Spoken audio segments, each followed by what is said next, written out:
Hello and welcome to an e-demo looking at the Victor Web LT interface. What we're looking at here is the Victor Web LT homepage, and this is what you're going to see when you sign in. The first thing that will jump out is this section on the right hand side that's called Dock Views. What it does is allows quick navigation to any pre-configured dock views we have just with a single click. So you can see if I choose this first one here, the dock view launches. What we can also do is jump back to the home page by selecting the Victor Web LT button in the top left. It's always present on the interface and it'll always take you back to the home page.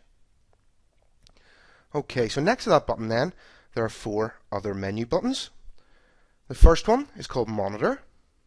What it does is allows us to look at the video surveillance view, events, and also open up the diagnostics interface.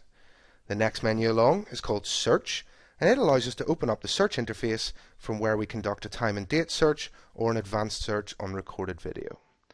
The third menu along is called Setup, and it allows us to configure Victor Web LT. So from here we can add other 4.6 video edge recorders for monitoring.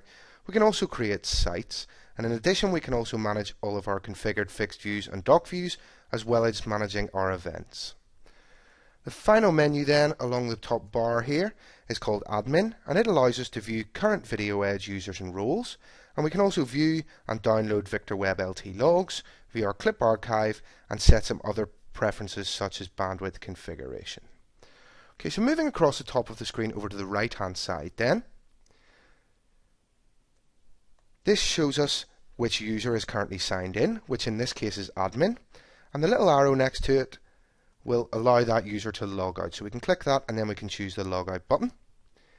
The info button, which is next along there, it shows us the current version that we're running.